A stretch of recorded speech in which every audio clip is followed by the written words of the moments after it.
بسم اللہ الرحمن الرحیم۔ محترم ناظرین، السلام علیکم ورحمۃ اللہ وبرکاتہ۔ آج ہم ایک ایسے موضوع پر گفتگو کرنے جا رہے ہیں جس کے بارے میں بہت سے لوگ سوال کرتے ہیں، لیکن افسوس کہ اس حوالے سے معاشرے میں بے شمار غیر مستند باتیں بھی پھیل چکی ہیں۔ بعض لوگ کہتے ہیں کہ حمل کے چھٹے مہینے کے بعد قربت کرنے سے بچے کی آنکھوں پر اثر پڑتا ہے۔ کچھ کہتے ہیں 7ویں یا 8ویں مہینے میں اس سے بچے کے دماغ یا جسم کو نقصان ہوتا ہے۔ لیکن سوال یہ ہے کہ کیا یہ باتیں واقعی قرآن کریم یا صحیح احادیث سے ثابت ہیں؟ کیا نبی اکرم صلی اللہ علیہ وسلم نے ایسا کوئی فرمان ارشاد فرمایا ہے، یا یہ صرف سنی سنائی باتیں ہیں؟ اسلام ہمیں ہر معاملے میں تحقیق اور دلیل کی تعلیم دیتا ہے۔ اللہ تعالیٰ نے قرآن مجید میں ارشاد فرمایا، فَاسْأَلُوا أَهْلَ الذِّكْرِ إِن كُنتُمْ لَا تَعْلَمُونَ، اگر تم نہیں جانتے تو علم والوں سے پوچھ لیا کرو۔ سورۃ النحل آیت نمبر 43۔ اسی لیے آج کی گفتگو میں ہم صرف انہی باتوں کا ذکر کریں گے جو قرآن کریم، صحیح احادیث اور معتبر فقہائے امت کی روشنی میں ثابت ہیں۔ جہاں طبی معاملات کا تعلق ہوگا وہاں جدید طبی کی معتبر معلومات کا بھی احترام کیا جائے گا، کیونکہ اسلام انسان کی جان، صحت اور عزت کی حفاظت کا حکم دیتا ہے۔ محترم ناظرین، اسلام نے میاں بیوی کے تعلق کو عبادت کا درجہ دیا ہے۔ اگر یہ تعلق اللہ کے حدود کے اندر رہتے ہوئے قائم کیا جائے، رسول اللہ صلی اللہ علیہ وسلم نے فرمایا کہ تم میں سے کسی کا اپنی بیوی کے ساتھ جائز تعلق قائم کرنا بھی صدقہ ہے۔ صحابہ کرام رضی اللہ عنہم نے تعجب سے عرض کیا، یا رسول اللہ، کیا اپنی خواہش پوری کرنے پر بھی اجر ملتا ہے؟ آپ صلی اللہ علیہ وسلم نے فرمایا، اگر وہ حرام طریقے سے خواہش پوری کرتا تو گناہ ہوتا، اسی طرح جب وہ حلال طریقے سے اپنی خواہش پوری کرتا ہے تو اسے اجر دیا جاتا ہے۔ صحیح مسلم۔ اس حدیث سے معلوم ہوتا ہے کہ نکاح کے بعد میاں بیوی کا تعلق صرف ایک فطری ضرورت نہیں، بلکہ اگر نیک نیت کے ساتھ ہو تو باعث ثواب بھی ہے۔ لیکن جب عورت حاملہ ہو جائے تو بہت سے سوالات پیدا ہوتے ہیں۔ کیا اس دوران قربت جائز ہے؟ اگر جائز ہے تو کب تک؟ کن حالات میں احتیاط ضروری ہے؟ کیا شریعت نے کوئی خاص مہینہ مقرر کیا ہے جس کے بعد قربت منع ہو جاتی ہو؟ اور اگر ڈاکٹر کسی خطرے کی نشاندہی کرے تو شریعت اس بارے میں کیا رہنمائی دیتی ہے؟ انشاءاللہ آج ہم ان تمام سوالات کے جوابات مستند دلائل کی روشنی میں جانیں گے، لہٰذا آپ اس گفتگو کو آخر تک ضرور سنیے تاکہ حقیقت آپ کے سامنے واضح ہو جائے اور آپ کسی بھی غیر مستند یا من گھڑت بات کا شکار نہ ہوں۔ محترم ناظرین، اب آتے ہیں اصل سوال کی طرف کہ کیا حمل کے دوران بیوی کے ساتھ قربت کرنا جائز ہے؟ اس کا جواب یہ ہے کہ اصل حکم جواز کا ہے، یعنی اگر حاملہ عورت کی صحت اچھی ہو، اسے تکلیف نہ ہو اور کسی ماہر و قابل اعتماد ڈاکٹر نے منع کیا ہو تو شریعت کی طرف سے حمل کے کسی مخصوص مہینے تک قربت کو حرام قرار نہیں دیا گیا۔ قرآن کریم میں اللہ تعالیٰ نے فرمایا، نساؤکم حرث لکم فأتوا حرثکم انا شئتم، ترجمہ، تمہاری بیویاں تمہاری کھیتی ہیں، پس اپنی کھیتی میں جس طرح چاہو آؤ۔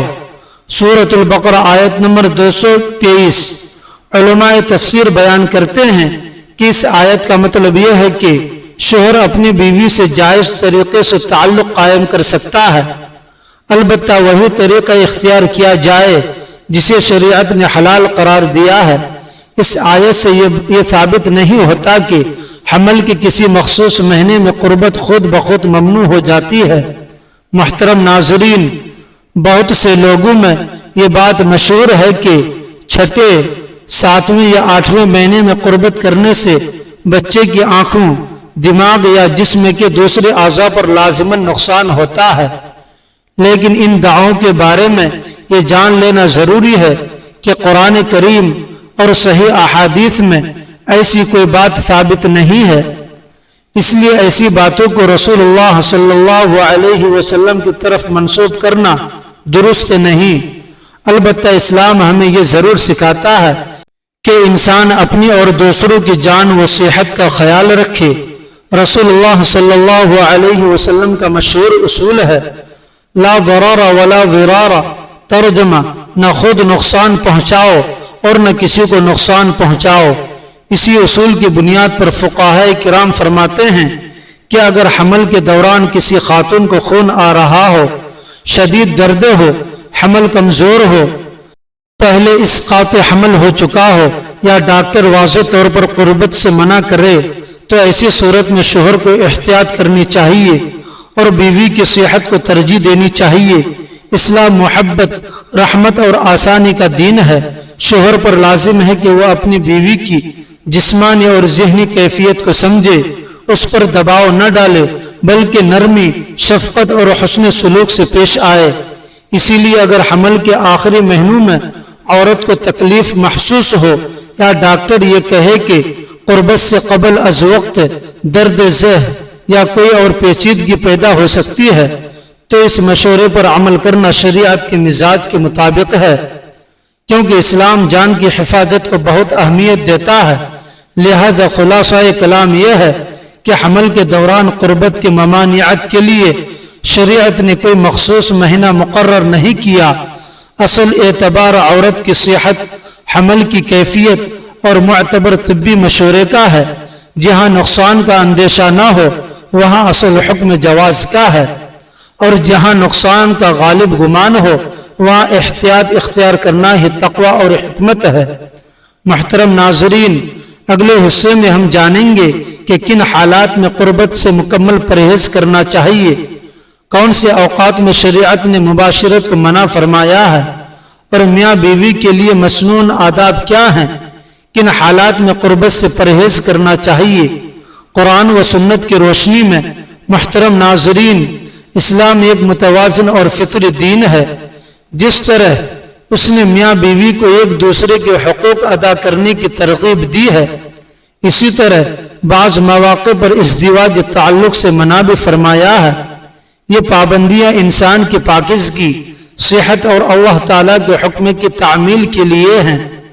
سب سے پہلے حالت حیض کی ہے۔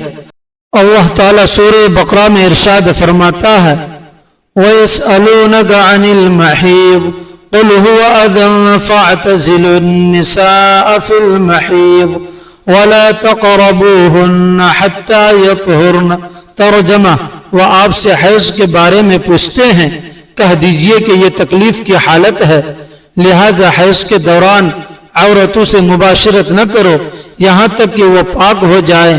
سورۃ البقرہ آیت نمبر 222۔ اسی طرح نفاس یعنی بچے کی پیدائش کے بعد آنے والے خون کے دوران بھی مباشرت جائز نہیں۔ جب خون بندے ہو جائے اور عورت غسل کر لے تو پھر ازدواج تعلق قائم کیا جا سکتا ہے۔ محترم ناظرین، ایک اور بات جس پر شریعت نے واضح ممانعت فرمائی ہے وہ دبر کے راستے مباشرت ہے۔ نبی کریم صلی اللہ علیہ وسلم نے اس عمل سے سختی سے منع فرمایا ہے، لہذا مسلمان کو اس سے مکمل اجتناب کرنا چاہیے۔ اب ایک اہم سوال یہ ہے کہ اگر عورت حاملہ ہو لیکن اسے خون آ رہا ہو، شدید درد ہو یا ڈاکٹر نے حمل کو خطرناک قرار دیا ہو تو کیا کیا جائے؟ ایسی صورت میں شریعت کا اصول یہ ہے کہ نقصان سے بچا جائے۔ اگر قابل اعتماد مسلمان یا ماہر ڈاکٹر یہ بتائے کہ قربت سے ماں یا بچے کو نقصان پہنچ سکتا ہے تو شوہر کو چاہیے کہ صبر کرے اور بیوی کی صحت کو مقدم رکھے۔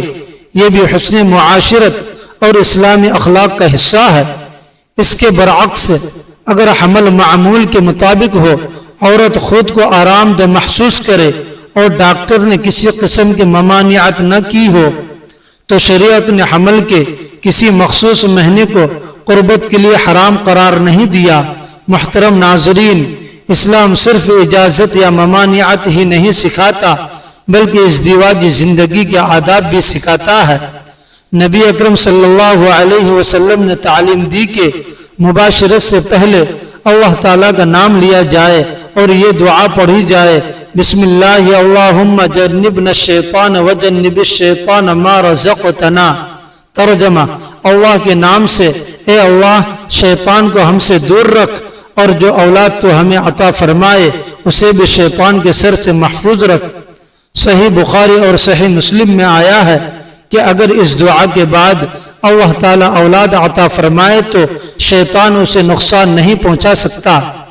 اسی طرح میاں بیوی کو چاہیے کہ ایک دوسرے کی عزت، حیا اور رازداری کا مکمل خیال رکھیں۔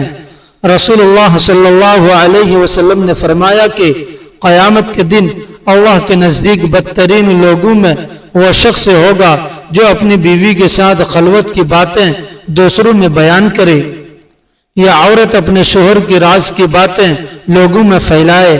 لہذا مسلمان میاں بیوی کا تعلق صرف جسمانی خواہش کا نام نہیں بلکہ محبت، اعتماد، حیا، رحمت اور اللہ تعالیٰ کی اطاعت پر قائم ایک مقدس رشتہ ہے۔ انشاءاللہ اگلے حصے میں ہم میاں بیوی کی باہمی حقوق، حمل کے دوران شوہر کی ذمہ داریوں اور عام غلط فہمیوں کی مزید وضاحت کریں گے۔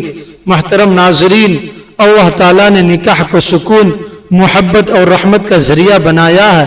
ایک مسلمان کی ذمہ داری ہے کہ وہ اپنی ازدواجی زندگی کو قرآن کریم اور سنت نبوی صلی اللہ علیہ وسلم کے مطابق گزارے اور دین کے ہر معاملے میں مستند معلومات پر عمل کرے، نہ کہ سنی سنائی یا غیر ثابت باتوں پر۔ اگر حمل کے دوران کسی قسم کی طبی پیچیدگی ہو تو کسی ماہر اور قابل اعتماد ڈاکٹر سے ضرور مشورہ کریں، کیونکہ اسلام جان اور صحت کی حفاظت کا حکم دیتا ہے، اور اگر طبی طور پر کوئی رکاوٹ نہ ہو تو شریعت کے بیان کردہ حدود و آداب کے مطابق زندگی گزارنا ہی کامیابی کا راستہ ہے۔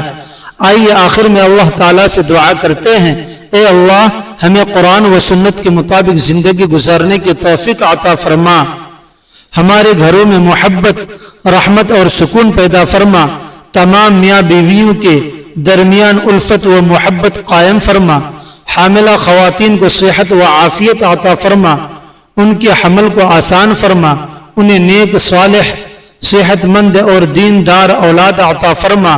یا اللہ ہمارے لغزشوں کو معاف فرما، ہمیں علم نافع اور عمل صالح کی توفیق عطا فرما، اور ہمیں ہمیشہ حق بات کو سمجھنے اور اس پر عمل کرنے والا بنا، آمین یا رب العالمین۔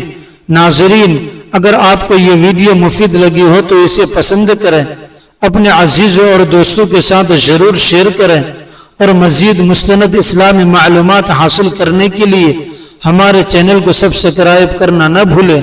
اللہ تعالیٰ آپ سب کا حامی و ناصر ہو۔